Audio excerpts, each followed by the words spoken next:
G'day and welcome to the Campfire Project. And today in our panel discussion, I have first of all Kerryn Powell, who is the network catalyst and founder of Your Time Matters. How are you, Kerryn? I'm very good, thanks, Alan. Nice to be here. Great to have you here. And then we have Paul Stretton-Stephens, who is a future mindset coach, future thinking strategist, and author and speaker. How are you, Paul? I'm very good, thanks. Thanks for having me here today. You're welcome. And we have Pauline Crawford-Omps, Ambassador of Magical Conversations and CEO of Corporate Heart International. How are you, Pauline? I'm really, really good to be here. I'm so excited to meet you all.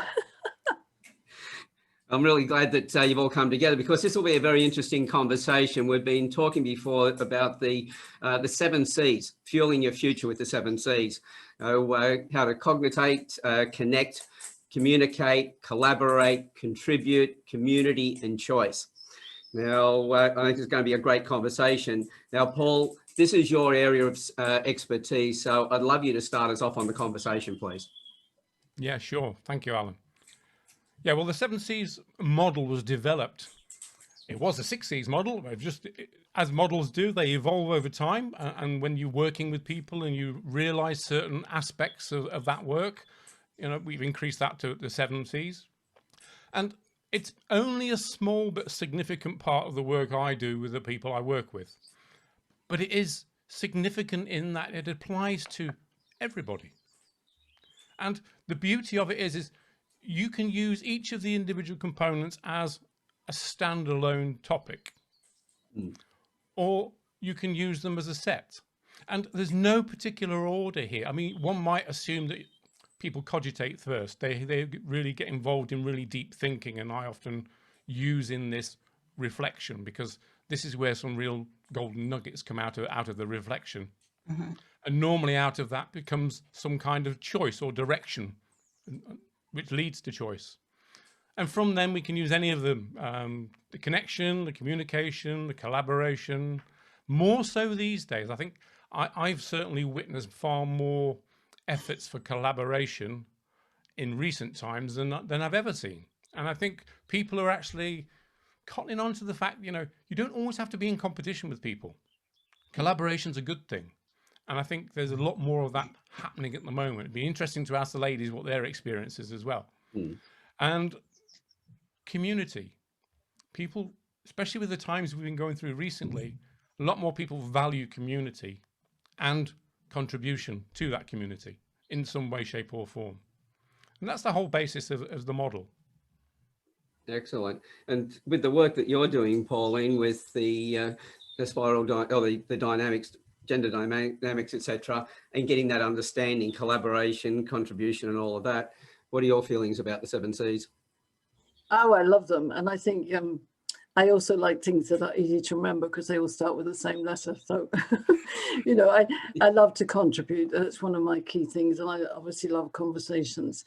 But the other one I pick up on there is choice. And I was talking about that this morning on another panel. And it's our choice to be happy, our choice to see the world in a positive way, see it in a negative way. Why do some people choose one way and one the other? And I think it's about, also there's something about freedom to move around. So I love what you said, Paul, about it doesn't matter which one you choose or where you start. And that's actually a very feminine energy. So just saying in energy terms, because I study gender dynamics, which is about men and women, but also about masculine and feminine energy. And masculine energy has always been very direct along the line. Feminine energy has always been circular. So I love the idea of the 7 C's that we can actually pick and choose. So it's the choice becomes also part of the whole system. And you can start anywhere depending on what your need is. And that's what I think we're all about, is how do we engage people on the inside to make a choice about just being more when they've been so conditioned to the external world, feeding them their choices. So that's why I think this is really interesting, because it fits with everything that I do about value creation. And I bring men and women across the world together to discuss a new narrative between men and women. And what I find interesting is there are people who say, oh, but we're not different. We're all just humans. So we just go straight to this high level. I go, no, because there's all sorts of different things in there. Just your 7 C's each one of those, we could each have a different perspective on each one.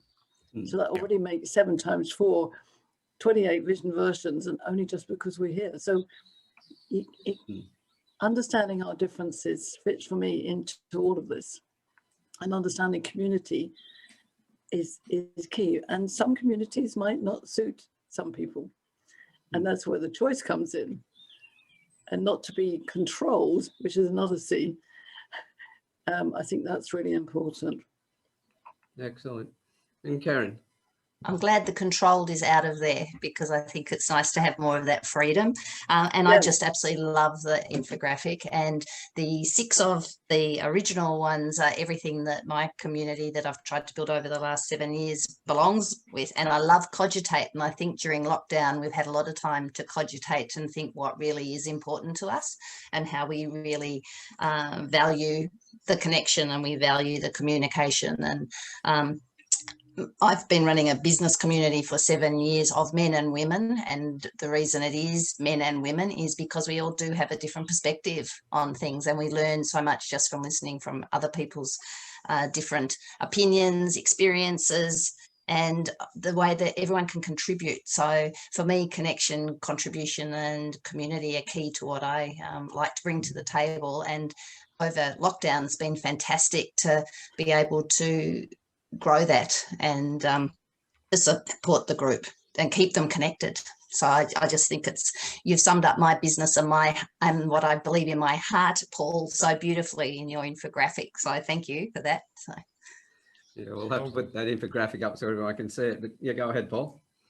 No, I was going to say there, it's really good to hear other people's perspectives of the model as well, because I mean, I appreciate you haven't seen it for very long. And when I work with people, I understand it completely. But things like connection, when you speak to people about connection, they automatically think about, connecting online these days. That's the very first thought that comes out, is that connection online. And I say, well, what about connecting with yourself? And they go, Yes. And there's always this pause and this, and what does that mean? And how do I do that? And it goes into, deep, meaningful conversation to develop that side of things. But we get there in the end. They realize, they have to listen to their inner voice a little bit more, and that intuition. And it seems that a lot of that has been missing with the people I've been working with, especially recent times. And it's only now when you raise this particular issue that, oh yeah, because a lot of the connection has been fairly superficial. Yes. I remember speaking to somebody about a month ago now, and said about connection. He said, "Oh yeah, I've got 5,000 people on Facebook." I said, "Okay, and how many do you actually speak to?" And it was really about a handful. Yes. But it was ecstatic to have so many people connected on Facebook. I said, "Okay, what about connection to yourself?" It was at that point non-existent, but now it's different. And it's creating awareness with the model that I find really intriguing. I think that's a really interesting point. The other thing is that I never thought that I would ever run events or have a community online. It was just, for 7 years we've had monthly face-to-face events, because I just think that's the only way to connect. And then, of course, we're pushed into online connection. And next year we're going to have a hybrid model, because people have enjoyed staying at home, but they still want to have occasions when they can get together.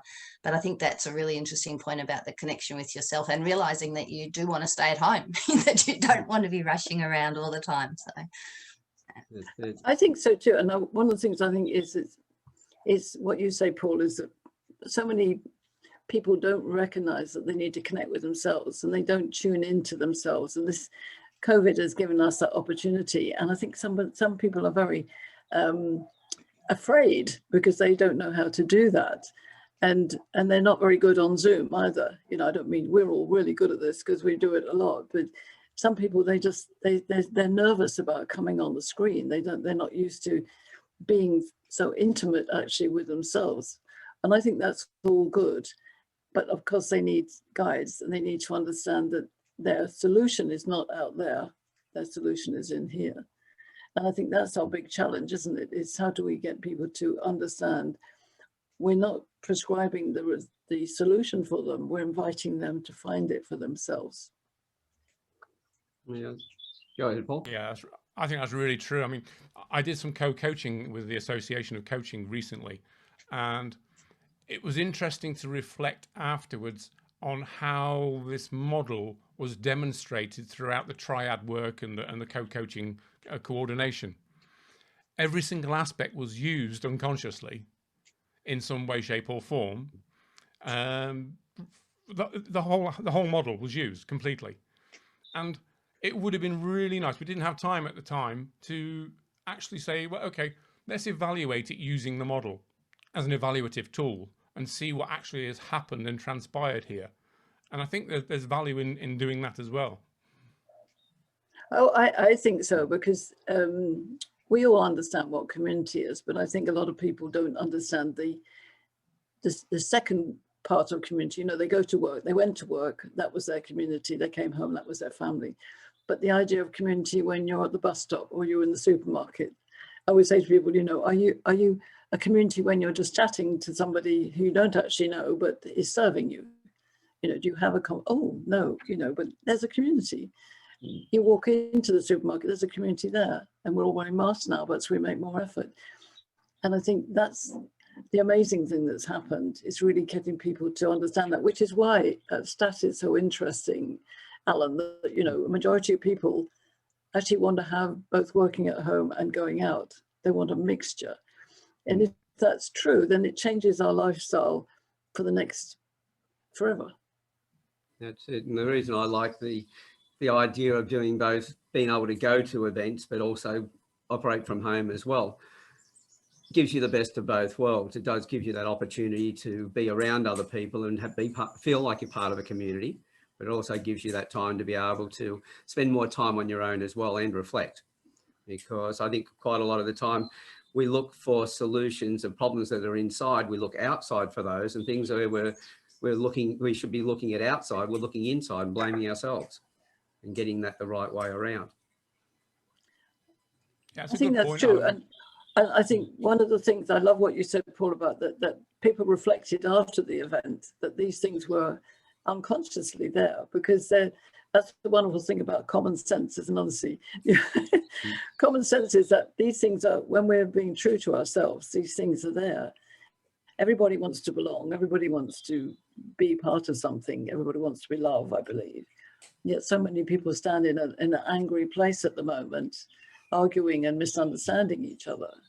So I'm really, you know, interested in how we get to see our differences and understand within all those C's how we subtly see the difference. And it's not just men and women, you know, it's older, young, color, you know, different colors, different cultures, different sexual orientation. How do we see the world? That's my passion with Magical Conversation, is listening.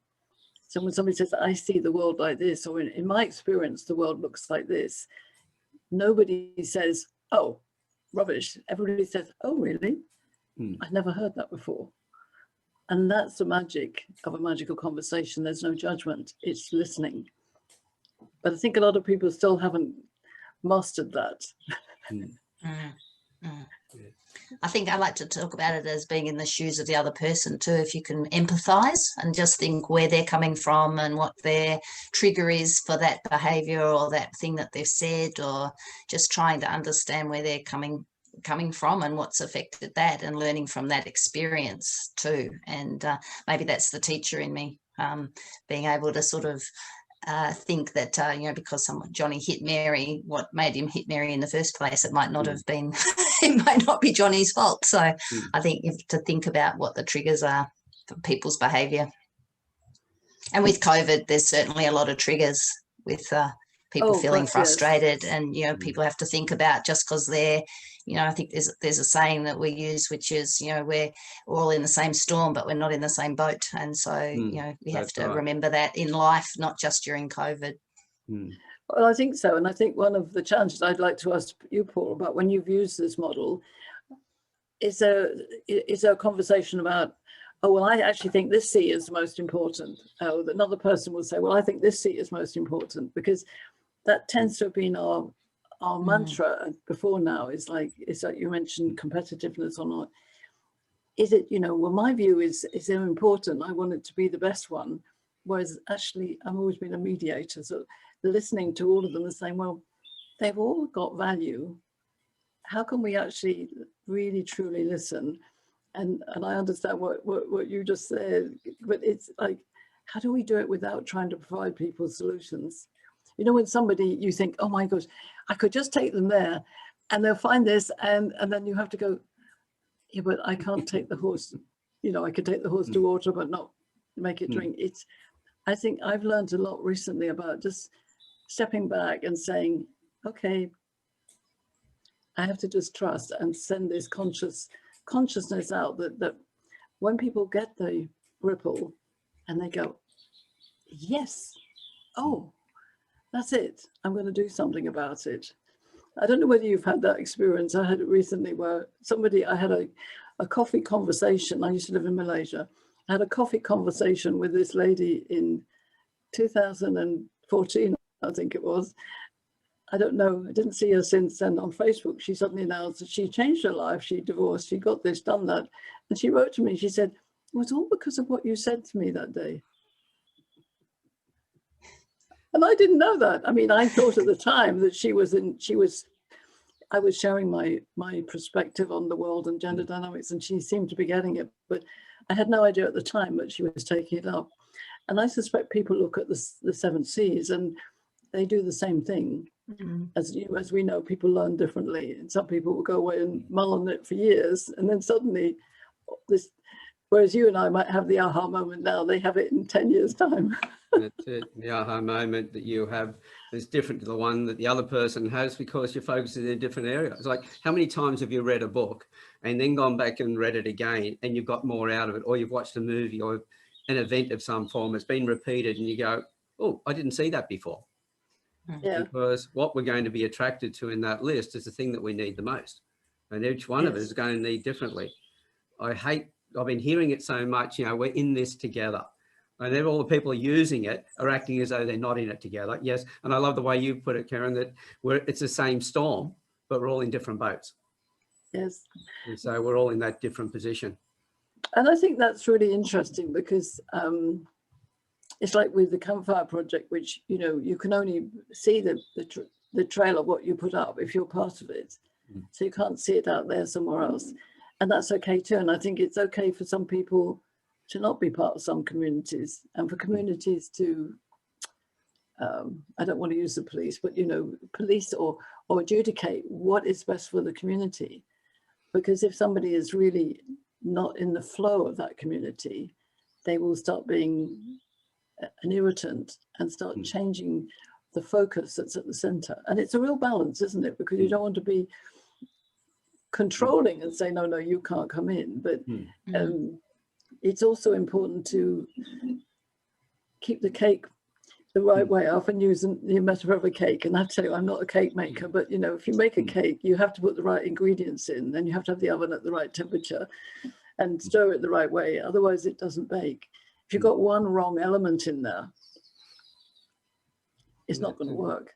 And I looked at it as, you know, the person who doesn't come in, the people who are outside, that's looking after them as well. Because in a lot of cases, they're not ready for it, and to put them in there, that's going to challenge them and can hold them back. If they think there's, you know, people looking at them and saying, well, you're not doing things right. And if they're not ready to change, then they're going to even pull back further and go, look, I definitely don't want to have anything to do with you. And that's when you have these fights and arguments coming up. So it was designed to keep people safe, but also then let other people know about it outside. Everybody's told about it. And if they want to then come in, they can be part of it. But it also then looks after the people who are inside. So it's getting that balance. Yes. Can I just come back to what Pauline asked earlier on? Yeah. When you, one of the first things I think in this line of work we're in, that very often we don't see the results until later on. Very often we don't see the final results or the future results unless somebody comes and tells us, like that lady did for yourself. And I think that's the beauty of it. You go so far and you let the people fly and away they go. You know, they become like new fledglings and they're gone. And they've got all the work you've done with them. They've got it, their toolkit, and they're away. And you're there on call if you need to be. And very often they just go. And that's great. I think there's nothing wrong with that. But the 7 C's, going back to that question about, you know, where people start. And it really, in my experience, is just where they feel they are at that moment in time and what they need at that moment in time. It might be a combination of a couple of them. Like, I'll give you an example. One of my clients was working and wanted more connection because he was moving into a new area of work. So what we had to determine was, what's the most appropriate type of connection? And with that connection, what's the most appropriate type of communication for that connection? Because when you move into a different level, he was moving up into like a thought leader sphere. He needed to communicate more openly, more videos online, a lot more speaking engagements, which has been difficult, obviously, within the context of COVID. But he needed to get himself out and communicate in a different way. So when we were looking at the model, it was, okay, he wants to connect on a different wavelength, communicate totally differently to what he was used to. So he needed some guidance in that. But what he found was that collaboration really helped him. You know, it really helped him, because he was like, we are on a panel here. He'd be brought in as a guest and he was doing video podcasts, etc. And that really works well. So it opened up a whole new world for him. So when I say the 7 C's model to fuel your future, that's an example of how we would use it for that particular individual. Yeah, I like that. I like that a lot. And I think it's lovely because it gives people choices, going back to choices, but it's just, it's taking us away from a straight line approach to, as I say, a sort of an infinite game and a flexible structure. And I like the idea of that, because in collaboration you have connections, but connection isn't collaboration. Collaboration is, and again, it's this thing that collaboration is different to everybody. We four would all have a different, slightly different view of it. And it's a feeling, it's an energy. And I think a lot of the world hasn't been into feelings and energies. But can you have collaboration without connection? So no. Yeah, absolutely. Yeah. So they all are very intertwined. Yes. I think one of the most heartwarming collaborations I heard was 4 individual authors who've been connected over a number of years on different continents. And they managed to communicate on a regular basis. They built their own community and they thought about this deeply, and they made a choice that they would all meet on a train in the US, a really long train ride. I think it was something like New York to LA or something like that, and write a book together. Oh, wow. And that was a fantastic collaboration, and they all contributed to it. So it just fitted the whole model, you know, it just slotted into it. Fabulous. Yeah, because in that situation on the train, they're creating their own community. The communication's there, the connection, and the cogitator is definitely there with the thought process and everything. So all this, the 7 C's are all happening, but where they may have focused was the connection first of all, the collaboration. So you may start anywhere, but you're going to flow through all 7. Here's a good question, which is where would you start, Paul? Which is your highest priority at this point in time? Well, I do like to reflect. So cogitation is a real starting point, because we can learn a lot from reflection. Whether we've just reflected on our day, or we reflect after this panel, or we've reflected on our year, we can always take something from that, and we can always learn, and we can always improve. We can identify areas for improvement, you know, what worked, what didn't work so much. And reflection allows you to achieve that balance, the balance. And from that, you can make your choices. If you've got your plan, your long-term plan, you can go with it. If you've reflected and you think, I need to make adjustments, fine, make adjustments. It's only a plan. Yeah, we're actually running a session at lunchtime today, which is called Reset and Review, and it's about looking at the past year and reviewing for going forward for next year. So, but I was going to start with choice. What were you going to start with, Pauline? I don't know. You have to tell me the 7 again. So I like choice. Cogitation. Yeah, cogitate, choice, communicate, community, contribute, collaborate, connect. I like contribute. I think that's where I would start. It's my big why. So I like that. And I do a lot of work with culture. So there's another C that's not in there, but all of those impact how we create cultures. And some people are more, I am a reflector, but not maybe as much as you, Paul. I'd like to get in there and contribute and then just listen, kind of active listening. So I see that as my starting point. How about Alan? you then, Kerryn? I was going to say Alan next. Oh, okay. Well, in my case, I'll put into two. In the Campfire Project, definitely community. And in my business, it's all about collaboration and building relationships.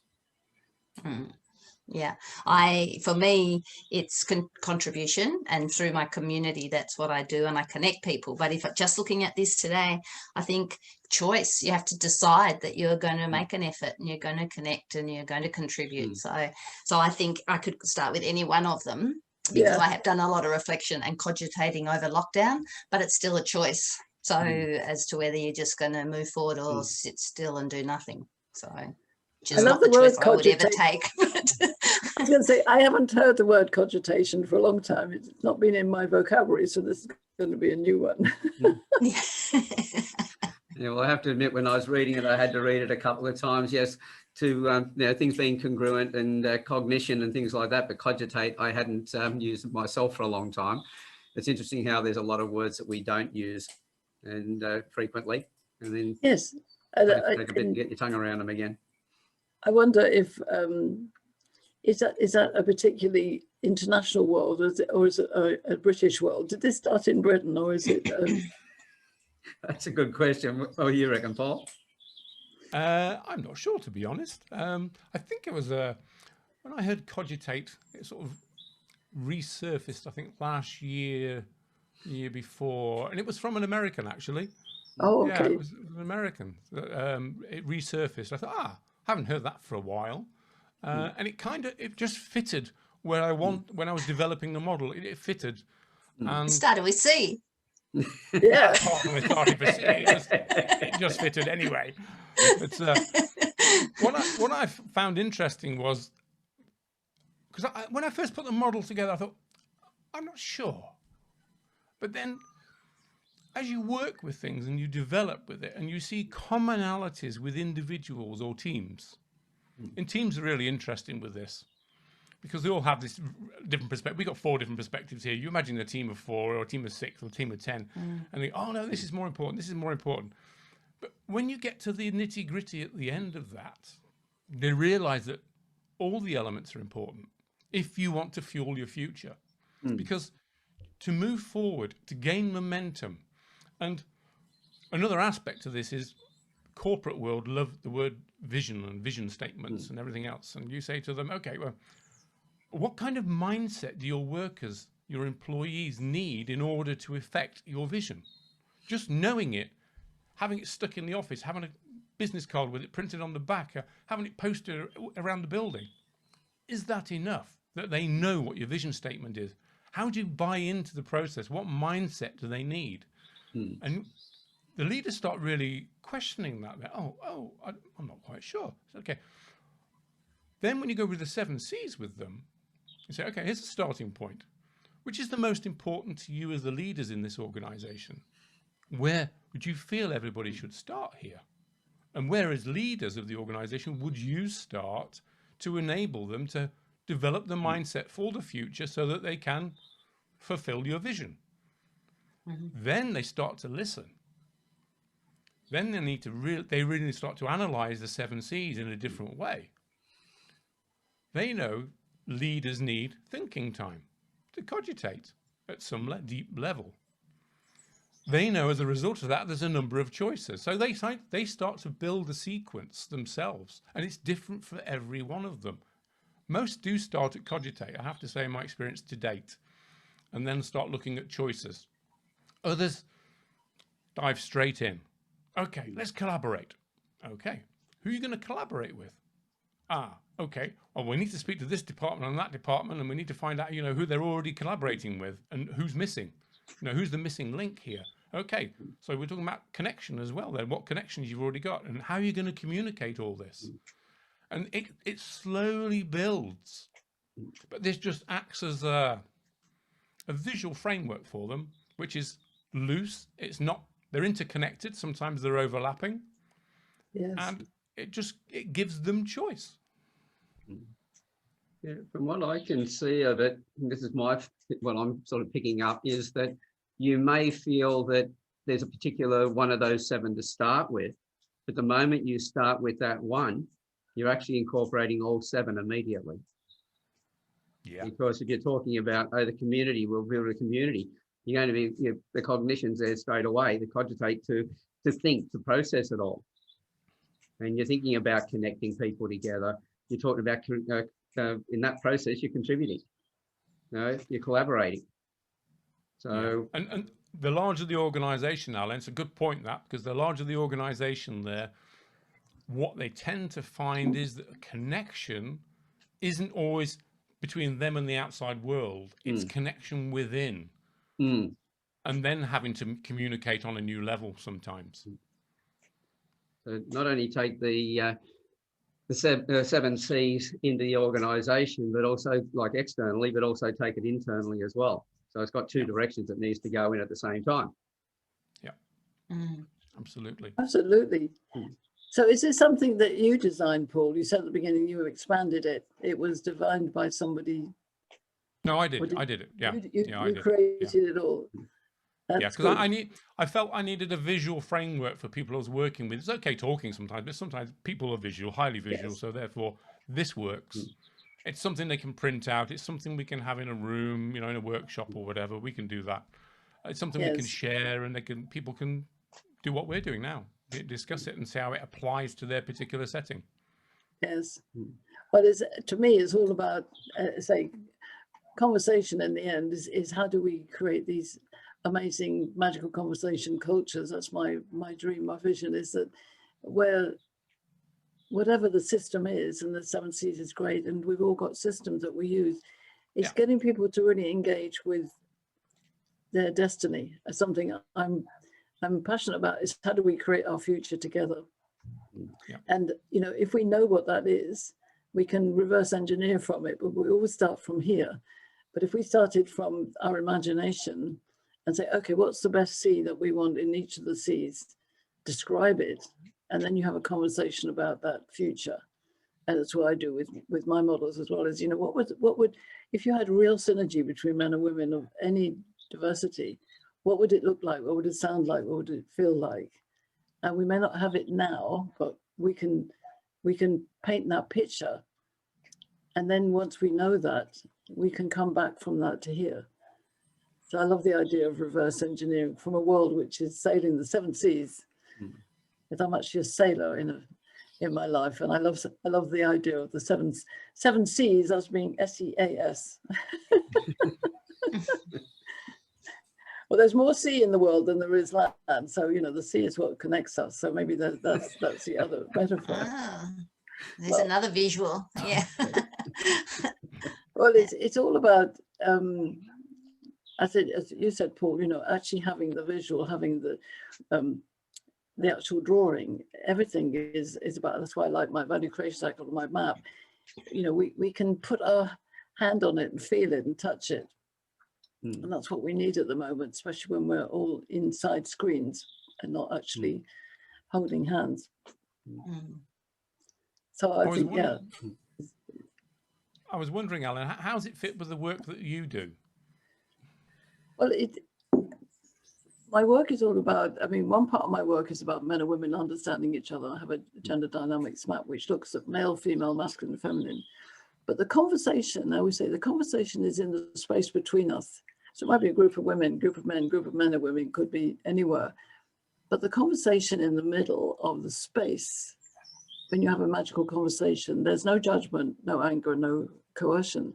So you could drop any one of those C's into the conversation. So we took collaboration, and you've got 12 people sitting around, you're inviting them to say, well, in my experience of collaboration, it looks like this. And then you're listening, and as all the pieces of information come in, they start creating that picture. And you might be sitting there thinking, well, I never thought of that before, or not sure about that.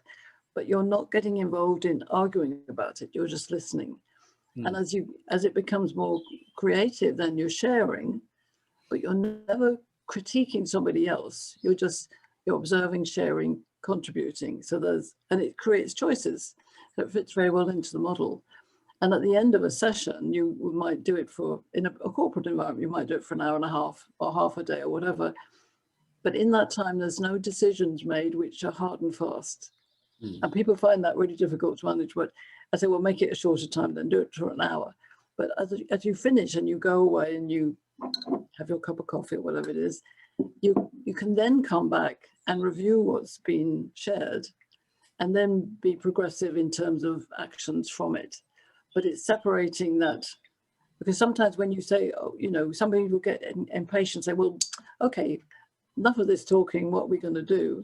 You say, wait, in this time, we're just seeding. We're seeding, growing, looking, and then we go away and we come back, we put it all on the wall, and then we start a different session. And it's amazing what comes out. It is, yeah. The perceptions that come out of these exercises are amazing, aren't they? Yeah, because I think sometimes people choose something too quickly.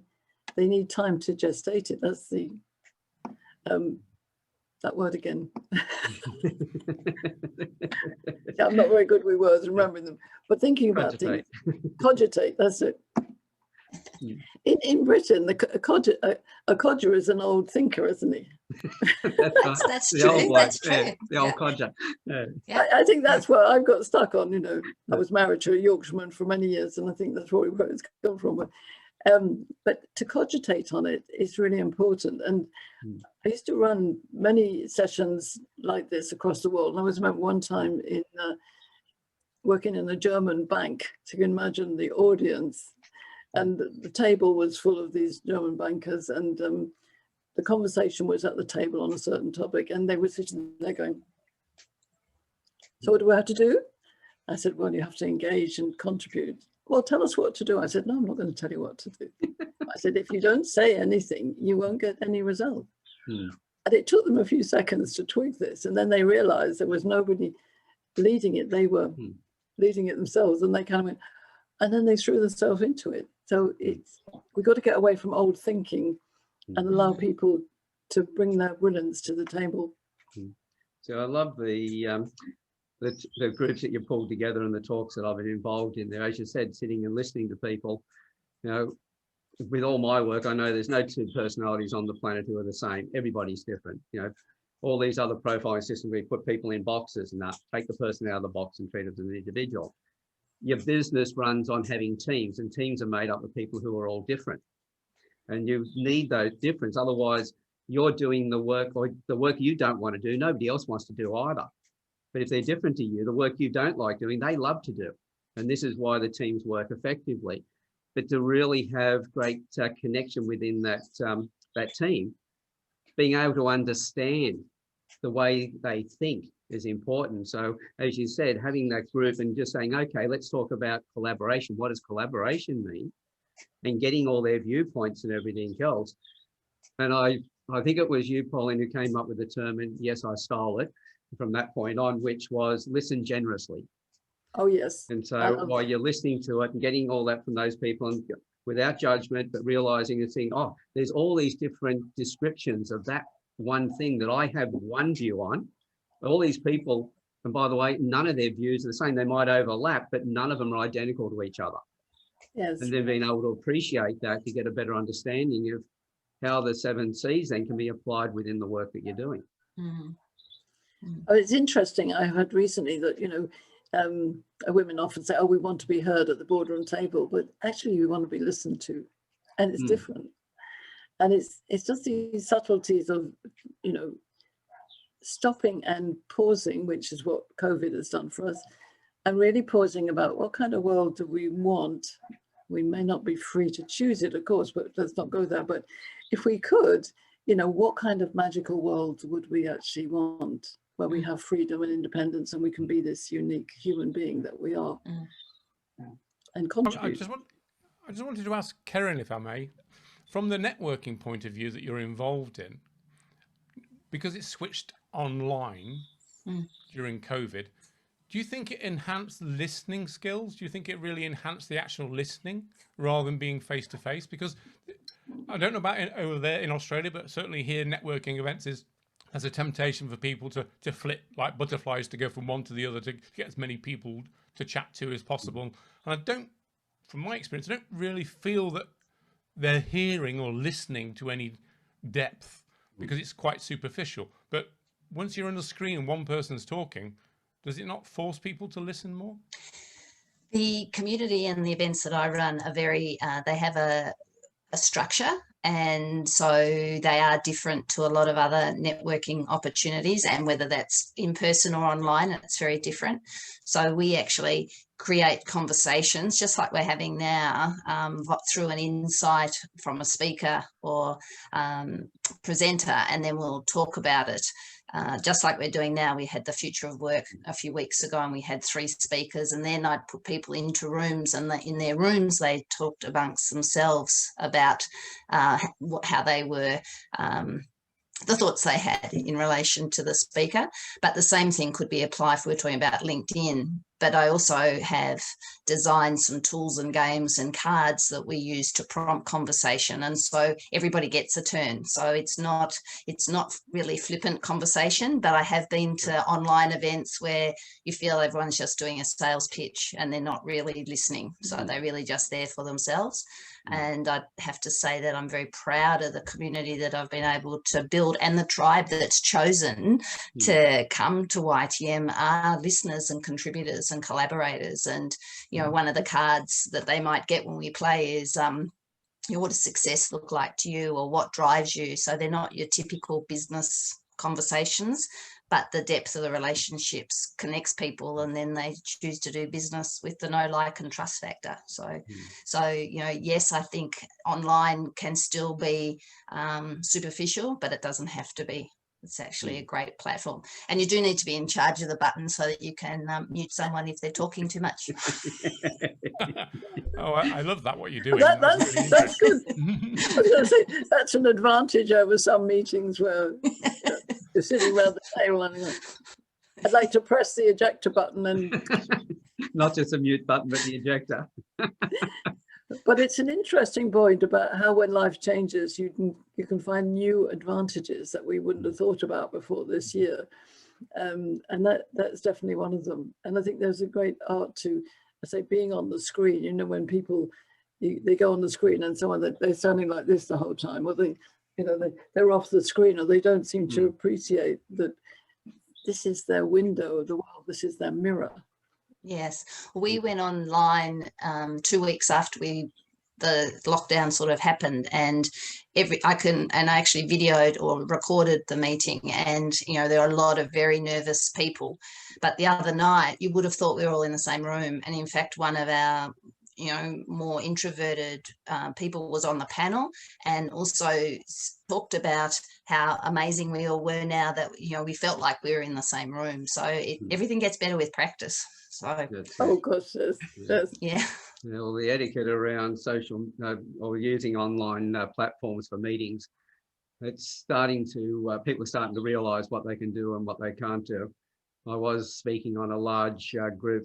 It was 70 different speakers, and I was told when they edited all the videos, one, they had a bit of extra editing to do, because one of the people who was listening in on the conversation, who was visual on the screen, she'd taken her phone off to the toilet. And so they had to edit that section out. And one of the announcers thought, one of the speakers, when he finished his session, thought it was all over and everything was fine, forgot that his camera was still on, and vigorously was picking his nose. So bits and pieces, I had to edit out all of the different groups. But people are starting to realise how well this can work when you structure it right. I know back in the 90s, when I first left telecom and started my own business, and I went off to the Chamber of Commerce, I used to ask people, what did you come here to do? I asked, how many people here came here to sell? Every hand would go up. And I go, who came here to buy? Not one hand. And I went, so you're coming here to talk at each other, not to each other. Yes. And then I'd see an accountant sitting on one side of the room, another accountant standing on his own over the other side. I go, why don't you guys talk together? And go, oh, we're both accountants. And I'm going, so? there's a great Exactly. opportunity here to have a chat and find out how each of you work. Oh, no, that we're giving our secrets to our competitors.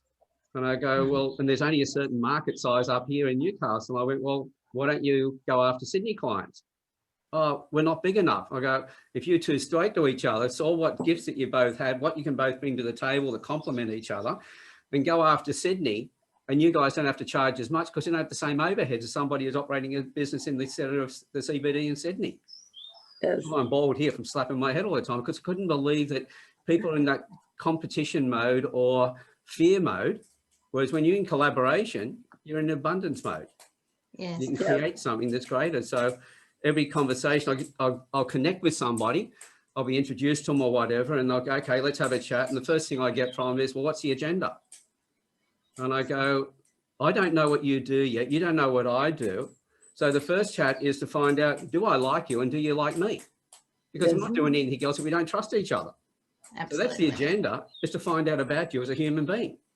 Then I'll worry about your business. Yeah, I think It's a two good point things you there. made there, Alan.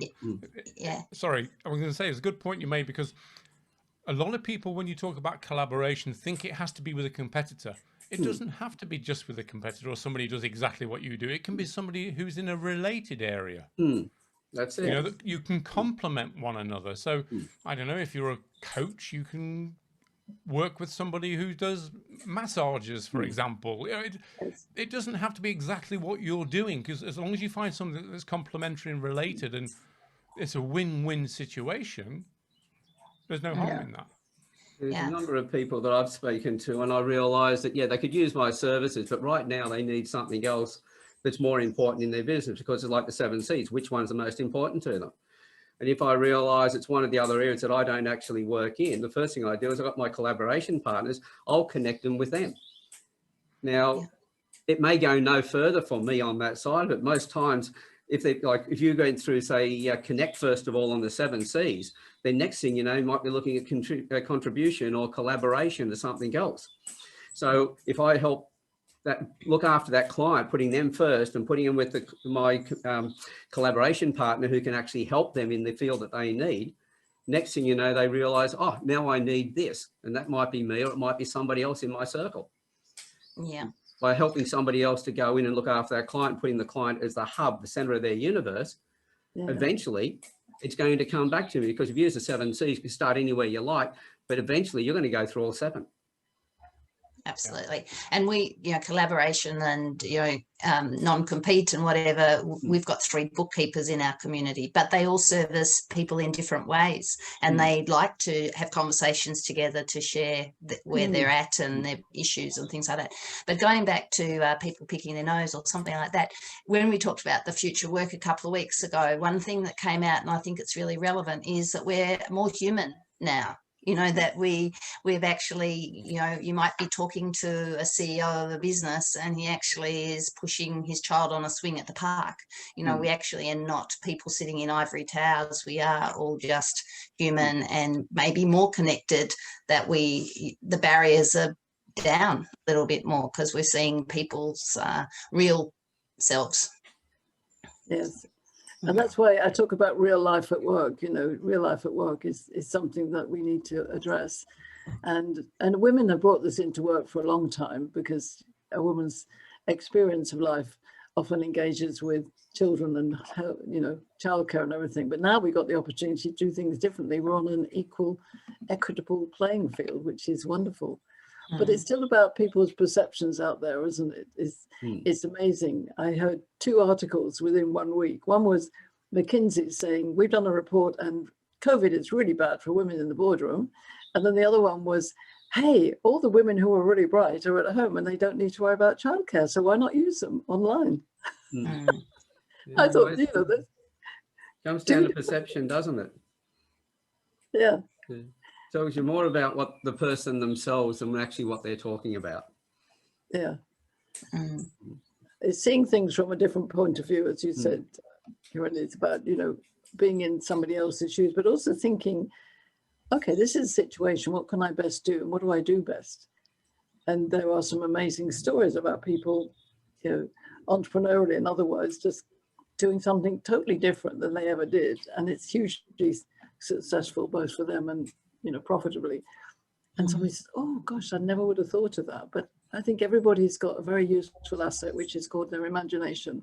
And sometimes we don't use it very well. That's very true. And I think I need the support. And I think, you know, my tagline for my business is anything's possible with a supportive network. And I think people need the support. You have to be connected to not only yourself, but to some other people that are going to back you and support you in all your crazy ideas or positive ideas, or that are going to contribute to those ideas with you, who are going to help you make the right choices, make informed choices. You know, they're all, that's why I just love your diagram so much. It just resonates with me so much, Paul. It's fantastic. I think, Kerryn, what you said, I totally agree with, but it's not, in my experience, it's not for everybody, because it takes a lot of courage for some people to actually set foot in a networking environment. Some people are just not suited to that. I think there's a misconception about networking from that point of view, though, too, because we're networking from the minute you get out of bed in the morning. As soon as you're connecting with somebody else, you are networking.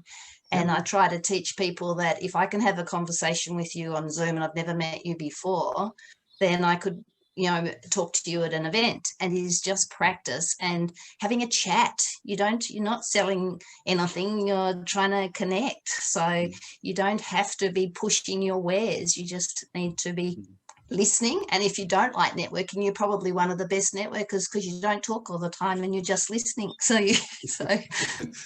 Most of that boils down to confidence, does it? I mean, I had a client today that they're very good at what they do. They're extremely knowledgeable, but they doubt themselves about putting themselves out there. So what we're working on is building the confidence. And part of that is cogitating, looking at choices, looking at avenues to connect, looking at how they can best communicate for them, because they're nervous about that. What collaboration could look like for them if they find the right people, and then later on down the line, we'll be looking at identifying the right people with them, and what they can contribute and what communities they want to enter into. So we use the whole framework in one hit today, which was really lovely, because it just fitted that person at that moment in time who doesn't have the confidence to go out and do that. I think sometimes it's also helpful to think about if they can put themselves in the shoes of someone else, that they can help them. So it's not about them, it's about helping somebody else. And they don't have to help the whole world. If they help one person to change what they're doing, then that's a really great start. So I think, you know, going into a networking event, if you go in as the host and you see someone else looking uncomfortable, and I can tell you when I've spoken at an event and I'll say, stand up, sit down if you're uncomfortable, half the room will sit down. So they're not the only person that's feeling uncomfortable. So I think if they can reach forward and help to make someone else less uncomfortable, then it takes the focus off themselves as well. Changing the things around, because I know that most people, if you mention sales, they cringe. You know, they don't want to be a salesperson because they think of, you know, salespeople and, the old car salesman and snake oil salesman, etc. But really, we're all salespeople, like a young child down the shops. They are selling to the parents all the time. They want that lolly and all the rest of it. So we are all born salespeople. It's not a skill that we learn. It's one that we actually are born with. And then from there, people who are a bit worried and go, well, I don't want to be seen to be salesy or pushy or anything else. I ask them, well, and they don't have the confidence. So, well, tell us about your services. Are you good at what you do? What you have, does that help people? Otherwise, you wouldn't be in business. And they go, yeah, it really helps people. I go, well, if you find somebody who needs that and you don't tell them about it, you're robbing them. And you're telling me you're a decent person. So really, in that, you have a moral obligation to help them to the best of your ability, which is to present your services to them. But if you build the relationship with them first, you're not selling, but by God, they're buying. Because you change the focus altogether. And it's getting that thing underneath, and then, you know, so I think you were saying before, Paul, how does this fit into my business as well? Mine is all about being able to make that connection, being able to read the person, to understand how they like to be spoken to, how they like to be treated. The very foundation underneath the concrete slab and the building of everything else that's on above it, the footings in the dirt is where my business is. It's the thing that holds everything stable. So once you've got that connection, then being able to look at it and being able to recognize that person and understand their personality, I've got a pretty good idea of when I start to talk to them, very quickly knowing where the 7 C's are going to come into that as well. So all this is why I loved talking to people like yourselves and all these different ideas and going, okay, everything's connected. So connection is definitely one of my favorite ones, because I can see everything we do today. As you said, if you go out and you help one person and that person, you improve their life, what you present to them makes their life easier, they change their attitude to things, that flows onto someone else. It's like Saving Brothers here in Australia. They've got Keep 5 Alive. And that is where go out and help 5 people.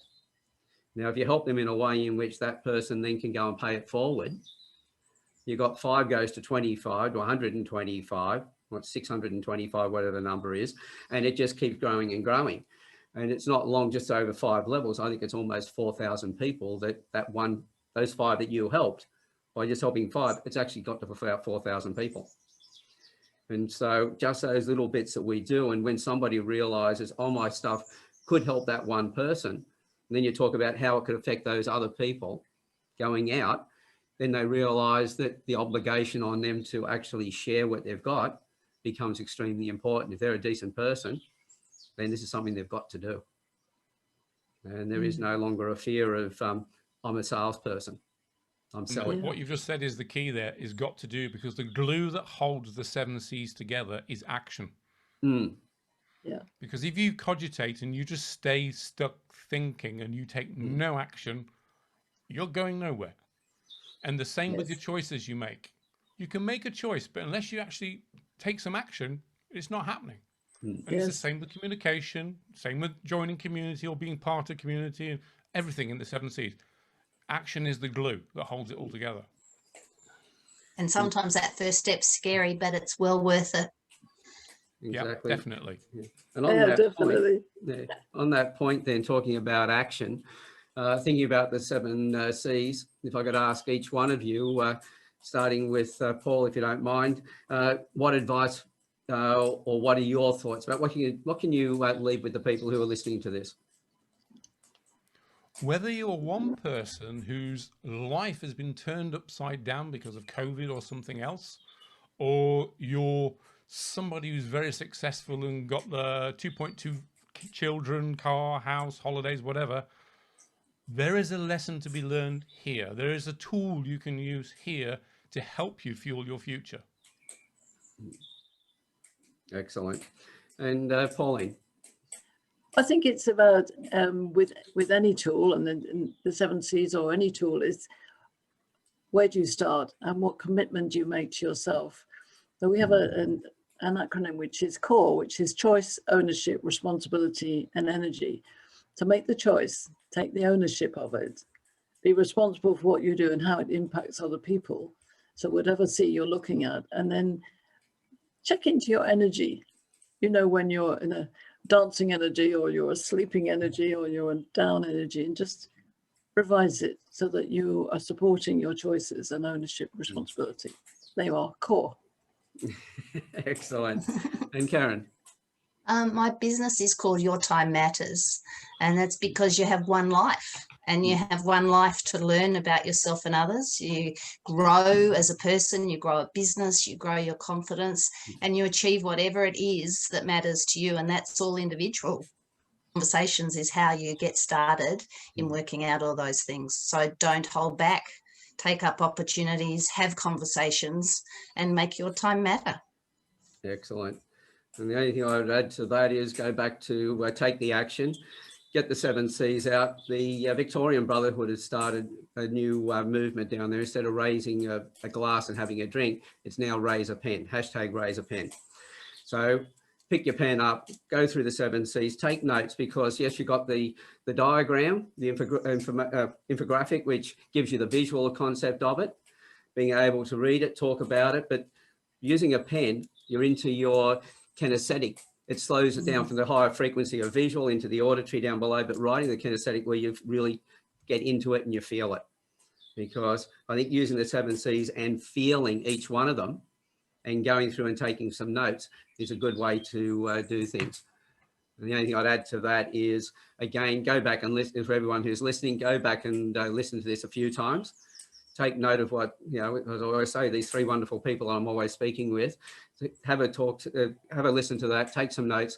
And if you need to, you've got their contacts on the post here. So get in touch with them and have a chat with them, because I'm sure that all 3 of you would love to talk to anybody who's got some questions. Absolutely. It's fantastic to connect with you all, and thank you, Alan, for the opportunity. It's just great to meet you, Paul and Pauline. Absolutely, it's great to meet you and be in touch across the world. If any of you want to join our conversations that Alan comes to in the middle of the night, I don't really want them to be in the middle of the night, but I'm going to do them on Australian time as well, but you're welcome to come as well. Love to. Thank you. Thank you. Yeah. Thank you. Okay. Yeah, Well, I love my sleep, and that, and to get up at 2 a.m, it just goes to show how valuable the conversations are. So definitely worth getting onto those. So again, thank you all for being here, and to everybody else, we'll see you on the next Campfire Project. Bye for now. All right. Thank you.